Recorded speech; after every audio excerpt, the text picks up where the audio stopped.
नमस्कार, मैं हूं श्रीनारायण तिवारी और आप देख रहे हैं नेशनल न्यूज। कहावत है ना, 100 सोनार की न एक लोहार की। यह कहावत उत्तर प्रदेश चुनाव को लेकर के विधिवत चरितार्थ हो गई है। उत्तर प्रदेश चुनाव में भारतीय जनता पार्टी ने वह कर दिखाया जिसकी किसी ने कल्पना नहीं की थी। समाजवादी पार्टी के अध्यक्ष अखिलेश यादव भाजपा को तोड़ने, भाजपा में बिखराव लाने, भाजपा में भगदड़ मचने का एक संकल्पना तैयार किए थे। एक ऐसी रचना तैयार कर रहे थे जिससे कि ये दिखे कि पूरे उत्तर प्रदेश भाजपा में भगदड़ मच गई है, लोग भाजपा को छोड़ छोड़ करके समाजवादी में जा रहे हैं। स्वामी प्रसाद मौर्य हो, दारा सिंह चौहान हो, धर्म सिंह सैनी हो जैसे 3 पूर्व मंत्रियों के चले जाने से और 7-8 एमएलए के चले जाने से ऐसा माहौल तैयार करने में समाजवादी पार्टी व उनके नेता अखिलेश यादव लगभग सफल होते दिख रहे थे कि भारतीय जनता पार्टी ने वह कर दिखाया जिसकी किसी ने कल्पना नहीं की थी। भाजपा ने समाजवादी पार्टी के सर्वे सर्वा अखिलेश यादव को छोटे भाई की पत्नी को ही तोड़ करके अपनी पार्टी में शामिल कर लिया। समाजवादी पार्टी एक परिवार की पार्टी है।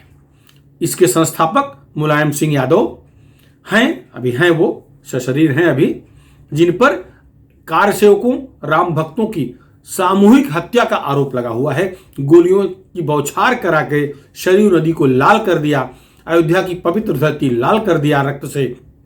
ऐसा पाप मुलायम सिंह यादव ने किया है। उन पर यह जो आरोप लगा है और जब तक वो जिंदा रहेंगे तब तक लगा रहेगा। लेकिन इसके बावजूद उस घर से उनके द्वितीय पुत्र की पत्नी को तोड़ करके भाजपा में शामिल कराने का काम जो भाजपा नेतृत्व ने किया है, उसका एक बड़ा संदेश उत्तर प्रदेश में गया है। अखिलेश यादव यादवों के नेता हैं। वो अपने को ओबीसी समाज का नेता बनाने की पूरी कोशिश में लगे हुए हैं। उत्तर प्रदेश के समूचे यादवों में ऐसा संदेश देने का प्रयास यह यादव परिवार शुरू से करता रहा है कि उनका मसीहा केवल उनका ही परिवार है। मुलायम सिंह यादव, अखिलेश यादव, शिवपाल यादव, एक ही परिवार का नाम ले रहा हूं। ये सब यही संदेश देने में लगे रहते हैं कि यादवों का मसीहा वो हैं। और ओबीसी में यादव एक बड़ा वर्ग, यादव की बड़ी संख्या है, उसे वो अपना बना चुके थे पहले।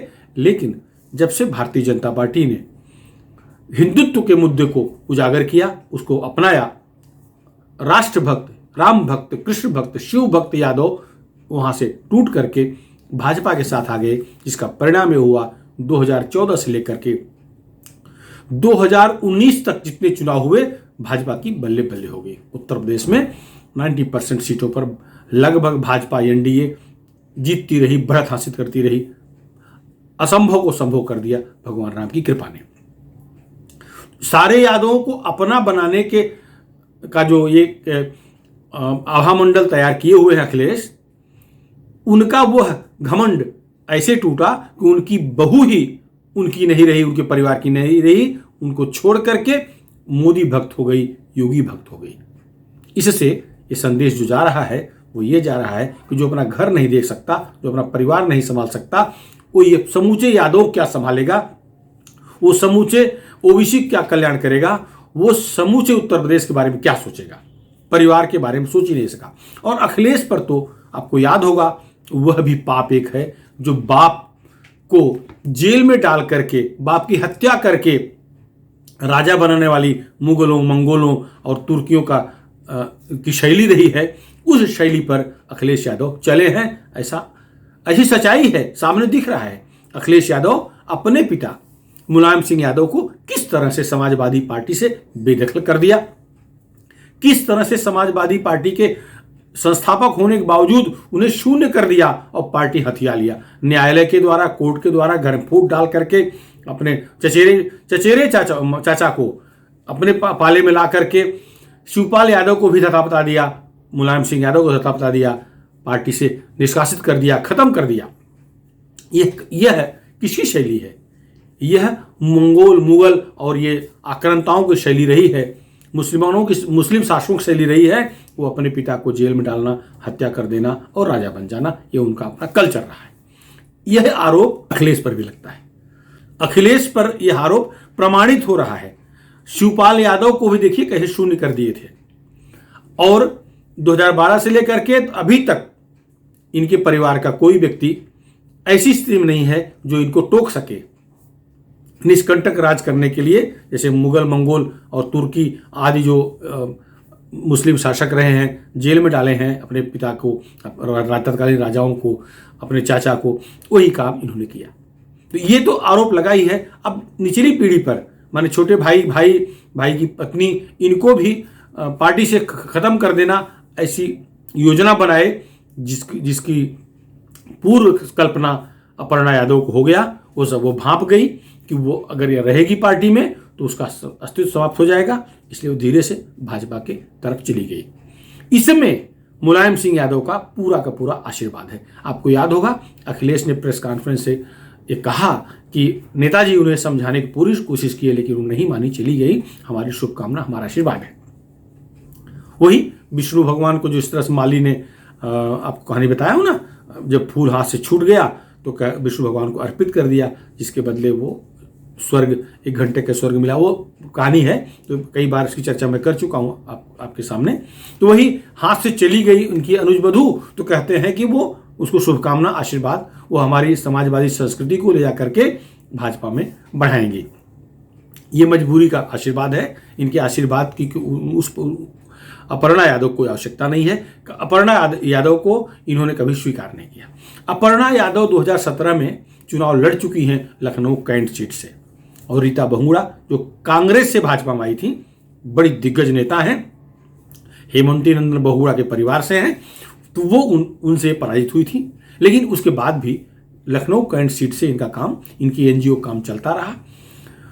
प्रधानमंत्री नरेंद्र मोदी, उत्तर प्रदेश के मुख्यमंत्री योगी आदित्यनाथ की ये सतत समर्थक रही हैं, उनकी प्रशंसा हमेशा करती रही हैं।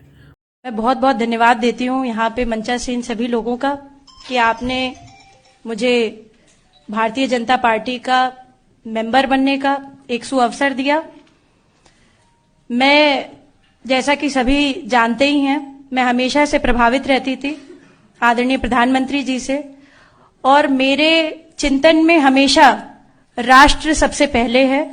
मुझे लगता है कि राष्ट्र का धर्म मेरे लिए सबसे ज्यादा जरूरी है। नरेंद्र मोदी जी को हमेशा उन्होंने उनके कामों की सराहना की है। मुलायम की बहू होते हुए, आज से नहीं 5-7 साल से अगर आप ट्रैक देखेंगे तो वो उन पर सराहना करती रही हैं। कई बार तो ऐसा तभी भ्रम हो रहा था कि वो शायद ज्वाइन कर ली क्या भाजपा।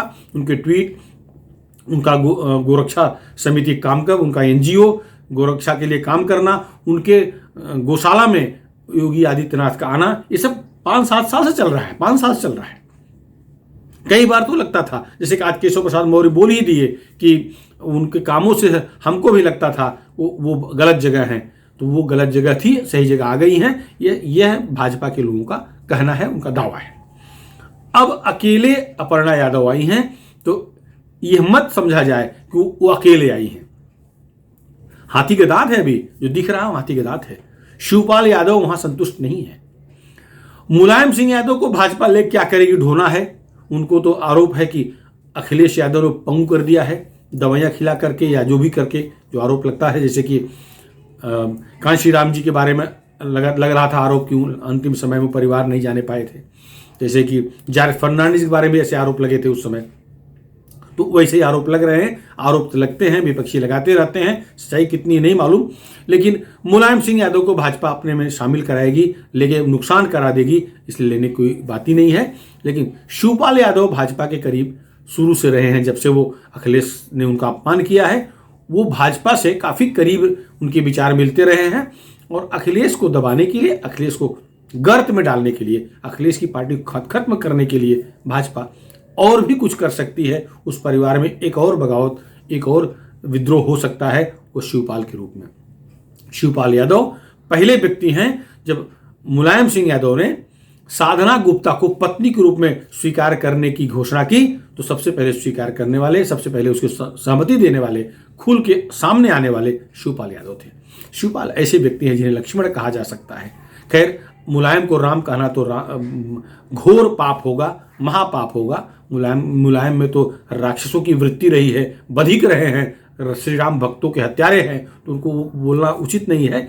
लेकिन जिसे उदाहरण दिए जाते हैं कि जैसे राम लक्ष्मण की जोड़ी, लक्ष्मण कभी अपने भाई से सवाल जवाब नहीं किए, अपने भाई के सामने कभी भी आंख से आंख मिला के नहीं देखे। जो आदेश भाई ने दिया, प्रभु श्री रामचंद्र जी जो आदेश दिया उसका वो सीधा पालन किए। या केवल माता सीता की अग्नि परीक्षा के समय लक्ष्मण थोड़े से उद्विग्न हुए थे, लेकिन जब उन्हें भान करा दिया गया कि ये सब नर लीला है, ये सब मानवीय लीला है, लक्ष्मण शांत हो गए। बाकी कोई उदाहरण कहीं नहीं है कि लक्ष्मण जी ने प्रभु श्री रामचंद्र से सवाल जवाब किया था। शिवपाल यादव भी कभी भी मुलायम के खिलाफ नहीं रहे, नहीं चले। मुलायम ने अगर पूरब को पश्चिम कहा तो शिवपाल ने उसे पश्चिम कहा है। साधना गुप्ता से उनके संबंध लिव इन रिलेशन बहुत लंबे समय से थे, लेकिन जब उनकी पहली पत्नी का निधन हुआ मुलायम सिंह यादव का, तो उन्होंने साधना को डिक्लेयर किया। बच्चा तो पहले हो गया था, तो प्रतीक यादव उनसे पहले ही पैदा हो चुका था, और उन्हीं की पत्नी अपर्णा यादव है। ये भी लव मैरिज है। अपर्णा बिष्ट हैं, ये उत्तरांचल की है, उत्तराखंड की है, और एक अच्छे जर्नलिस्ट की बेटी हैं। लव मैरिज इनका भी है। और इस शादी को भी सबसे पहले आगे बढ़ करके इसमें शादी को स्वीकार कराने में, मुलायम सिंह को राजी कराने में शिवपाल का बहुत बड़ा हाथ है। अपर्णा यादव चाचा शिवपाल को वही सम्मान देती हैं जो मुलायम सिंह को देती हैं, माने उनको पिता जैसा ही मानती हैं, और शिवपाल भी उन्हें बेटी ही मानते हैं। तो देर सबेर शिवपाल भी त्रस्त हैं समाजवादी पार्टी के अखिलेश यादव की नीतियों से।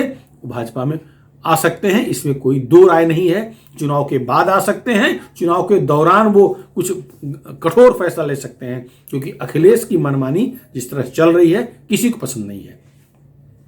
स्वामी प्रसाद मौर्य, दारा सिंह चौहान, धर्म सिंह सैनी का भाजपा से तोड़ करके अपनी पार्टी में लाना और अपनी पार्टी में विद्रोह का माहौल तैयार हो जाना, इसको भी शिवपाल पसंद नहीं कर रहे हैं, क्योंकि ये लोग आए हैं, इनके साथ 8-9 और एमएलए आए हैं। तो जो लोग पुराने समाजवादी हैं, जो संघर्ष कर रहे थे अपने अपने सीटों से, जो चुनाव के लिए तैयारी कर चुके हैं, जो 4.5 साल से लगे थे चुनाव लड़ने की तैयारी में लगे हुए थे, वो नाराज हैं, वो टूट के जाने के कगार पर हैं। यह बात शिवपाल को पसंद नहीं है। वो कह रहे थे कि अपनी पार्टी के बल पे लड़ो, लेकिन अखिलेश सुनता किसका है? किसी की नहीं सुनता। अखिलेश को टीपू सुल्तान कहते हैं, टीपू सुल्तान ही है। वो अपनी मर्जी किए, पार्टी चाहे गर्भ में चली जाए, वो अपनी मर्जी से कर रहे हैं। ओम प्रकाश राजभर भी घातक थे मुलायम के लिए। स्वामी प्रसाद मौर्य भी मुलायम के लिए घातक थे, उनके धुर विरोधी थे, उनके बयान सारे सोशल मीडिया पर हैं। इनका भी विरोध शिवपाल ने किया था, लेकिन अखिलेश ने नहीं स्वीकार किया और उनको ले लिया।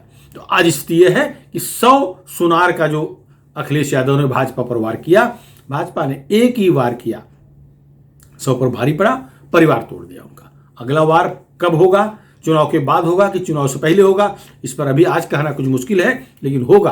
और ये सच है, मुलायम सिंह यादव ने बहू को जाने के लिए आशीर्वाद दिया हुआ है, जाने की इजाजत दी हुई है। शिवपाल उस इजाजत से सहमत हैं, साथ हैं, उनके खड़े हैं। तो अगर बहू गई है तो ये जाएंगे, ये भी जाएंगे। एक बात और, जो माहौल तैयार कर रहे थे कि भाजपा बहु बेटियों के लिए सुरक्षित पार्टी नहीं है, बहू आ गई, इससे प्रमाणित हो रहा है कि बहू के लिए सुरक्षित पार्टी भाजपा है, वरना अखिलेश के घर की बहू क्यों आती भाजपा में? बेटी स्वामी प्रसाद मौर्य चले गए हैं सपा में, लेकिन बेटी को लेकर नहीं गए हैं। सपा मतलब वह पार्टी जो बलात्कार को बच्चों की गलती कहती है। मुलायम सिंह यादव याद है ना, निर्भया कांड के बाद क्या बोले थे? बच्चों से गलती हो जाएगी क्या फांसी लगा दोगे? मतलब रेप को छोटी मोटी गलती मानते हैं। ऐसी समाजवादी पार्टी है, उन्हीं के सुपुत्र अखिलेश हैं, उनकी विचारधारा वही है। समाजवादी में सब गुंडे भरे हैं, ये बात बताने की नहीं है, सबको पता है। उत्तर प्रदेश की जनता ही नहीं, पूरे देश की जनता को मालूम है। जो किसी न किसी रूप में समाजवादी कार्यकाल में उत्तर प्रदेश में अगर गए हैं, तो उन्हें इस समाजवादी उत्पीड़न का, गुंडों के हफ्ता वसूली का, प्रताड़ना का अनुभव उनको सबको हुआ है। तो पूरा देश जानता है समाजवादी मतलब गुंडों की पार्टी, जैसा कि भाजपा आरोप लगाती है। तो अपनी बेटी को लेकर वो नहीं गए वहां, इसका मतलब उन्हें विश्वास नहीं है, पहले जाकर परख रहे हैं कि हमारे रहने लायक माहौल है कि नहीं, तब शायद बेटी को लाएंगे। तो दोनों बात हो रही है, बेटी और बहू। बेटी मतलब संघमित्र जो स्वामी प्रसाद मौर्य की बेटी है वो भाजपा में है, मतलब भाजपा बेटी के लिए भी सुरक्षित है, बहू के लिए भी सुरक्षित है। बेटी स्वामी प्रसाद मौर्य की और बहू अखिलेश यादव के अनुज वधू अर्थात नेताजी की बहू। तो ये भी एक काट तैयार हो गया कि अब उनका बहू बेटी सुरक्षित पार्टी नहीं है भाजपा, तो नहीं है तो क्यों लोग आ रहे हैं, क्यों लोग पड़े हुए हैं। ये तो खैर तो राजनीतिक आरोप है, जबकि गुंडई बहू बेटी के लिए असुरक्षित अगर कोई पार्टी है देश में, सबसे अधिक खतरनाक पार्टी अगर कोई है तो समाजवादी पार्टी है, अखिलेश यादव के नेतृत्व वाली समाजवादी पार्टी है। अब अगला मुद्दा यह है कि भारतीय जनता पार्टी अखिलेश यादव घमंड को किस तरह से तोड़ रही है, उसके एक एक उदाहरण हम आपको दे रहे हैं, जिससे आप समझ जाएंगे कि अखिलेश को एकदम सिमटा दिया है भाजपा ने। मायावती जी, अखिलेश यादव जी, यहां तक कि मौजूदा मुख्यमंत्री योगी आदित्यनाथ जी कभी चुनाव नहीं लड़े हैं विधानसभा का। लोकसभा अखिलेश लड़े हैं, लोकसभा योगी आदित्यनाथ भी लड़े हैं, लेकिन विधानसभा नहीं लड़े हैं। इस चुनाव में योगी आदित्यनाथ को भाजपा ने गोरखपुर उनके मूल स्थान से मैदान में उतारने का फैसला करके, घोषणा करके अखिलेश को मजबूर कर दिया कि वो विधानसभा चुनाव लड़े। अगर विधानसभा चुनाव लड़ेंगे तो कार्यकर्ताओं में जोश भरेगा, अगर नहीं लड़ेंगे तो कार्यकर्ताओं का मोरल डाउन होगा। तो कार्यकर्ताओं में जोश भरने के लिए अखिलेश अब मजबूर हैं कि विधानसभा चुनाव लड़ें। अब 403 सीटों में से किस जगह लड़ें, कौन सी सीट सुरक्षित है, यह भी सुनिश्चित नहीं हो पा रहा है। आजमगढ़ को सुरक्षित मान रहे हैं क्योंकि आजमगढ़ सांसद हैं, लेकिन उनका जन्म स्थान आजमगढ़ नहीं है। वो सैफई के हैं, वो पश्चिमी उत्तर प्रदेश के हैं, उनके पिताजी भी आजमगढ़ से सांसद बने हैं। ये भी अपने क्षेत्र से लड़े और आजमगढ़ से लड़े, लेकिन अपने क्षेत्र में हार गए, आजमगढ़ जीत गए थे। लोकसभा की बात कर रहा हूं। तो आजमगढ़ इनको सुरक्षित लगता है क्योंकि मुस्लिम बाहुल्य क्षेत्र जो इलाका है वो उनका लोकसभा क्षेत्र है। वहां मुस्लिम को तुष्टीकरण, मुस्लिम पोलराइजेशन कर पाते हैं, कर ले गए थे, और वहां यादवों की संख्या भी 35 से 40% के बीच है उस लोकसभा क्षेत्र में, तो वो जीत गए। सुरक्षित नहीं लग रहा अभी भी इन्हें, इसलिए अभी तक स्पष्ट घोषणा नहीं किए हैं। उम्मीद है कि वहीं से लड़ेंगे। उसमें एक बात तो अवश्य होगा, आजमगढ़ और गोरखपुर पड़ोसी जिला है, तो गोरखपुर में जिस तरह से राममय माहौल पूर्व पूर्वांचल में हुआ है, पूर्व उत्तर प्रदेश में हुआ है, भोले में काशी विश्वेश्वर नाथमय हुआ वातावरण हुआ है, श्री कृष्णमय वातावरण हुआ है, उसका असर तो पूरे प्रदेश पर है। तो अखिलेश को अपनी नाक बचाने के लिए अगर चुनाव लड़ते हैं तो वहां ध्यान केंद्रित करना होगा। फिर 402 सीटों पर उनका ध्यान उतना नहीं हो पाएगा जितना चुनाव न लड़ने पर हो पाता। तो भाजपा यहां भी उन्हें मजबूर कर दी है कि वो एक सीट पर ध्यान केंद्रित करें, तो 402 सीटें फ्री हो गई ना, उनको मैक्सिमम ध्यान फोकस उसी एक सीट पर करना पड़ेगा क्योंकि वो चुनाव लड़ रहे हैं। अगर नहीं लड़ेंगे तो खुल के पूरा प्रचार करेंगे। प्लस भाजपा ने योगी आदित्यनाथ को ऐसी जगह उतारा है जहां उन्हें कोई अतिरिक्त मेहनत की आवश्यकता ही नहीं है। अयोध्या से उतरते या मथुरा जी से उतरते तो भी उन्हें ध्यान केंद्रित करना पड़ता, उनके लिए नई जगह होती। अब विपक्ष को कहने का मौका मिलता कि अपना क्षेत्र छोड़ के यहाँ आए हैं, तो और स्थानीय लोगों में भी थोड़ी सी नाराजगी दिख सकती थी जो उम्मीद करते हैं चुनाव लड़ने की। वहां से न लड़के सुरक्षित सीट लड़ गए, तो इनके लिए आसान हो गया, अखिलेश के लिए भारी पड़ रहा है। अब दूसरा, मायावती मुख्यमंत्री बनने का सपना देख रही हैं, उन्हें भी लड़ना चाहिए। खैर उन्होंने डिक्लेयर कर दिया है कि चुनाव नहीं लड़ेंगी, वो नहीं लड़ेंगी, उनके सिपा सलाह सतीश मिश्र नहीं लड़ेंगे, मतलब चुनाव राजनीति से बाहर हैं, वैसे वो राजनीति से ही बाहर हैं। अब कांग्रेस का मुख्यमंत्री उम्मीदवार कोई अगर बंद होता है तो उनको भी घोषित करना पड़ेगा। खैर कांग्रेस तो भी चुनाव मैदान में कहीं दिख ही नहीं रही है, न मायावती जी दिख रही हैं न कांग्रेस कहीं दिख रही है। लड़ाई ओवैसी की है तो ओवैसी उठकटुआ वाले हैं, 2-4 सीटों पर उनकी लड़ाई हो सकती है, लेकिन वो पोलराइजेशन करेंगे तो अखिलेश का ही नुकसान करेंगे। वो अपने फायदे के लिए कुछ नहीं करते दिख रहे हैं, उल्टा लगता कई बार कि भाजपा के एजेंट हैं, जैसा कि वो लोग आरोप लगाते हैं। कई बार लगता भी है कि भाजपा को फायदा पहुंचाने के लिए वो चुनाव लड़ते हैं। एक बात तो पक्का है कि अखिलेश को बीजेपी ने सीमित कर दिया है। अगर चुनाव लड़ते हैं तो उनका जो ध्यान जो 403 सीटों पर रहना चाहिए, उस सिमट करके एक सीट पर सर्वाधिक हो जाएगा। बचा हुआ समय वो प्रदेश के लिए दे पाएंगे। अब आजमगढ़ और गोरखपुर का चुनाव अंतिम चरण में है, अभी समय है, कभी भी डिक्लेयर कर सकते हैं। लेकिन जो घर में विभाजन हो गया, घर की बहू टूट के भाजपा में चली गई है, इसका असर चुनाव पर पड़ेगा। यह अपर्णा यादव को इतनी बड़ी नेता नहीं है कि उनके कारण भाजपा को 10, 20, 50 सीट बढ़ जाएगी, ऐसा नहीं है। लेकिन अपर्णा यादव परिवार की बहू हैं, वो अखिलेश पर विश्वास न करके, वो समाजवादी पर विश्वास न करके, वो योगी और मोदी पर विश्वास की हैं, वो भारतीय जनता पार्टी पर विश्वास की हैं। ये संदेश बहुत बड़ा काम करेगा। ये संदेश जो जाएगा कि समाजवादी पार्टी में भयानक बिखराव हो गया, अखिलेश यादव पर परिवार नहीं देख पा रहे हैं, अपना परिवार नहीं संभाल पा रहे हैं, यह संदेश जनता के पास जाएगा। उनके मन में एक अलग भाव उत्पन्न होगा कि हमारा क्या कल्याण करेंगे, अपनी बहू का कल्याण नहीं कर पाए, अपने भाई का कल्याण नहीं कर पाए, खैर अपने पिता, अपने चाचा, अपने परिवार को तो विघटित कर ही चुके हैं, सबको परेशान किए ही रहे हैं। इनके अंदर तो मुगल मंगोलों की संस्कृति है, बाप को जेल में डालने की संस्कृति, बाप को हत्या करके राजा बनने की संस्कृति दिख रही है। यही तो दिख रहा है। हिंदू राजाओं में ऐसे उदाहरण कम हैं। हिंदू भगवान श्री राम तो बाप के आदेश पर वन में चले गए 14 साल के लिए।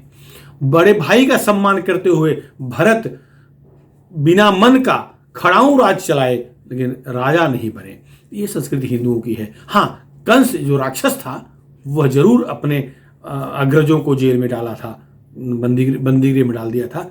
खैर, कंस की हत्या कैसे भगवान श्री कृष्ण ने की, वो अध्यात्म का मुद्दा है। मैं यहाँ प्रवचन देने नहीं बैठा हूँ, राजनीति का विश्लेषण करने बैठा हूँ, इसलिए वो खाली संदर्भ के रूप में कह रहा हूँ। ये निश्चित है कि अखिलेश यादव के लिए आगे समय कष्टमय हो गया है। जो उत्साह और उमंग के साथ प्रेस कॉन्फ्रेंस ले रहे थे, जिस तरह से भाजपा की भगदड़ दिखा करके उत्साहित थे, खुशी थे, समाजवादियों में एक ऐसा संदेश दे दिए थे कि बस अब मुख्यमंत्री पद का शपथ ग्रहण करना बाकी है, वह टूट गया, वो गुब्बारा फूट गया। वो सातवें आसमान वाला घमंड जमीन पर आ गिरा। जमीन ही क्या, 10 फीट नीचे चला गया है। अब ये संभालते बैठे, समझाते बैठे कि भाई उत्साह भरो, लड़ो, नहीं तो सपा अधिकांश सीटों पर जमानत गंवा बैठेगी। ये जो इनके साथ भीड़ आई है ना, ओम प्रकाश राजभर और ये स्वयं प्रसाद मौर्य आदि की भीड़ आई है, ये किसी काम आती नजर नहीं आ रही है। भगवान राम की लहर, भगवान भोलेनाथ की लहर का आशीर्वाद, श्री कृष्ण भगवान की परिकल्पना भव्य मंदिर की, यही योगी आदित्यनाथ के लिए वरदान हो गया है। और प्लस जिस तरह के तोड़फोड़ का बदला तोड़फोड़ से ले रहे हैं, वो तो अतिरिक्त हो गया है। अब तो ऐसा लग रहा है कि 300 पार का जो नारा भाजपा दे रही है, वो 330 के पार न चला जाए। अखिलेश संभाल लें, 50 सीट भी निकल पाती है क्या, ये देखें। अब इसकी बात करें, कहीं ऐसा ना हो जाए कि 47 पाए थे, 37 पे न सिमट जाए, ऐसा माहौल बन रहा है। फिलहाल इस मुद्दे पर इतना ही। आपको क्या लगता है, शिवपाल यादव भी भाजपा में आ सकते हैं? मुलायम सिंह यादव को कोई लेने को तैयार नहीं है, कोई आवश्यकता ही नहीं किसी को, क्योंकि उनके आने से भाजपा का नुकसान होगा। खैर, जो भी आपकी राय है, आप अपनी राय हमारे चैनल नेशन न्यूज चैनल के कमेंट बॉक्स में जरूर करें। और हाँ, यदि अभी तक आप हमारे राष्ट्रीय चैनल नेशन न्यूज को सब्सक्राइब न किए हों तो सब्सक्राइब जरूर कर लें, जिससे हम जो भी राष्ट्र हित से जुड़े मुद्दों पर वीडियो बनाएं, पोस्ट करें, वो आपको तत्काल मिल जाए। धन्यवाद।